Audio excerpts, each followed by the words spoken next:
Hello everyone, welcome to Solo Board Game Alert. I'm Robert, and today I want to discuss Master of Orion at Astra. This is the latest campaign by Orion Studio, and they're making yet another adaptation of a beloved video game classic. This time it's Master of Orion, and it looks like it's based more on the remake from about 10 years ago by wargaming.net. I wish it was a bit more closely based on Master of Orion 2, which is the one that everybody loves, but what can you do? So I do have a bit of a history with Orion Studio. I did review their Heroes of Might and Magic 3, the board game, which it does definitely have a couple rough edges, especially when it comes to the rules, or the rules clarity, that is, with the rule book. But ultimately, I did review it pretty favorably, and that's mostly thanks to the fan-made rule book that was made by a group of very passionate fans. So to me, that was a saving grace for that game.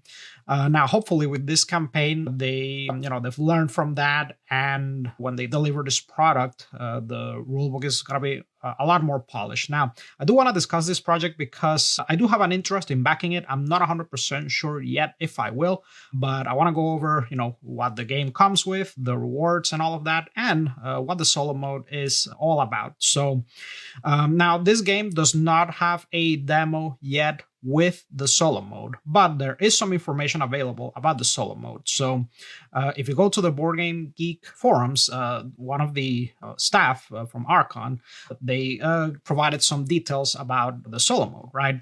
So the solo mode is going to support up to 2 automas, and with stretch goals, it looks like it'll support more. So kind of like Scythe, if you want to control play against multiple automas, it looks like that'll be doable.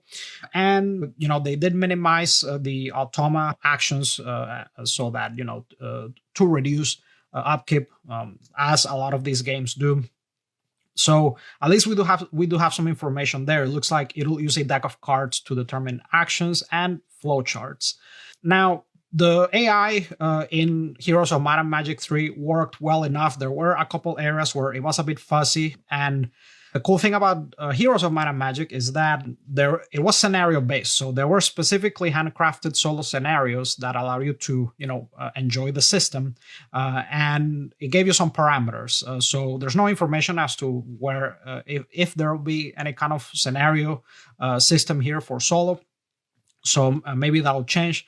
But with these types of 4X games, I do have a few concerns with how viable it is to do an AI. This kind of reminds me a bit of Twilight Imperium, which, trying to make an automa for a game like that sounds, pretty much impossible. So there's a lot of nuance that is lost in these types of 4X games. And if you've seen some of my other reviews, you'll know that to me, there's already a Master of Orion board game and everything but name, and that's Space Empires 4X. But, I do like this IP a lot, and that's why I do have an interest in potentially backing this. Now, even if I will back it, it does look like, if I do decide to back it, it will be at the base game level, because it looks like not all expansions will support the solo element, okay?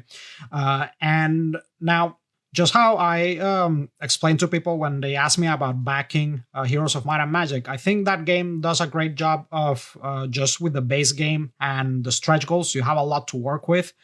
So now, unfortunately, I think that the base the base pledge here for 120, it's asking a lot, but it does look like the game includes a lot of miniatures, and I think. Unlike Heroes of Might and Magic, I think that the miniatures they look like they'll be a lot more useful here from the gameplay videos that I've seen.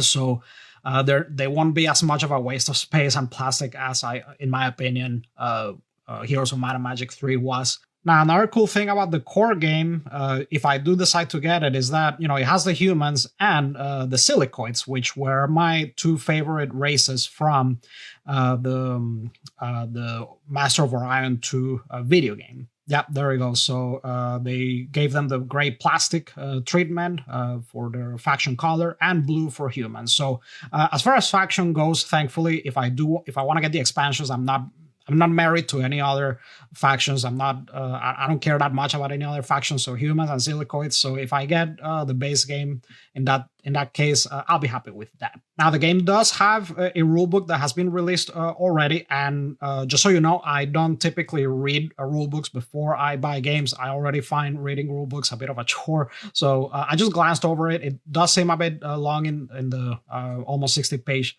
range. Obviously it's not final.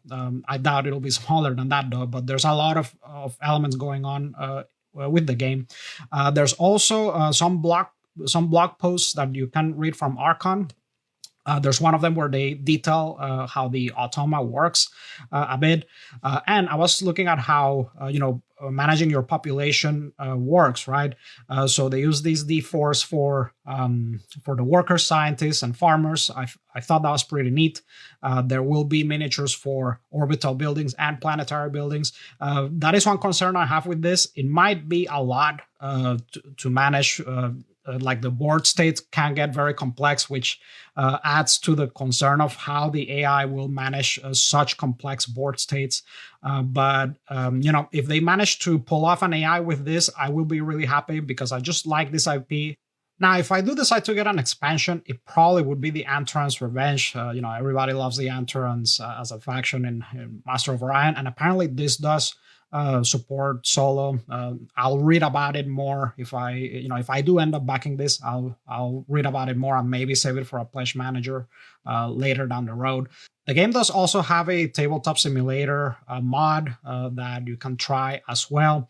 And one other interesting aspect of this is that, outside of the reviewers, the typical reviewers that they've got giving quotes, they do have consultants, which I found very neat, okay? They had consultants that were involved at some point with the Master of Orion IP in one way or another.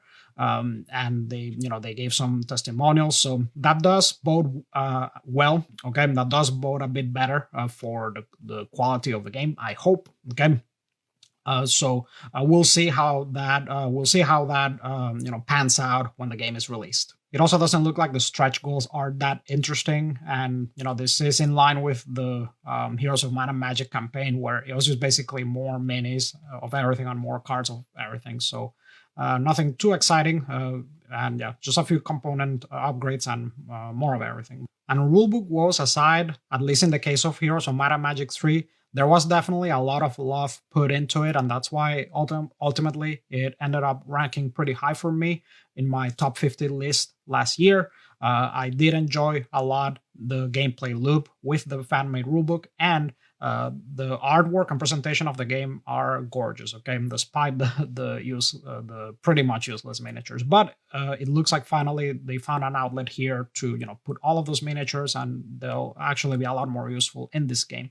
So yeah, I am leaning ultimately, folks, in conclusion, I'm leaning towards getting the base level, just because last time I did not back Heroes of Might and Magic. I got it secondhand, and this time, even if the game doesn't end up being that good, I would rather probably get a copy with the stretch goals directly, because I ended up paying more for a secondhand copy. And if it ends up sucking, I'll let you folks know. Okay, so my biggest concern is with the how the rulebook will turn out with this, and how viable the AI will be with this. But I have to admit, I am definitely curious about this, and with how much I ended up enjoying Heroes of Might and Magic, this definitely has potential. But please, folks, let me know in the comments: are you backing this? Are you interested? Are you avoiding it? So I would love to hear what your thoughts are on this, and if you're gonna get any tier in particular.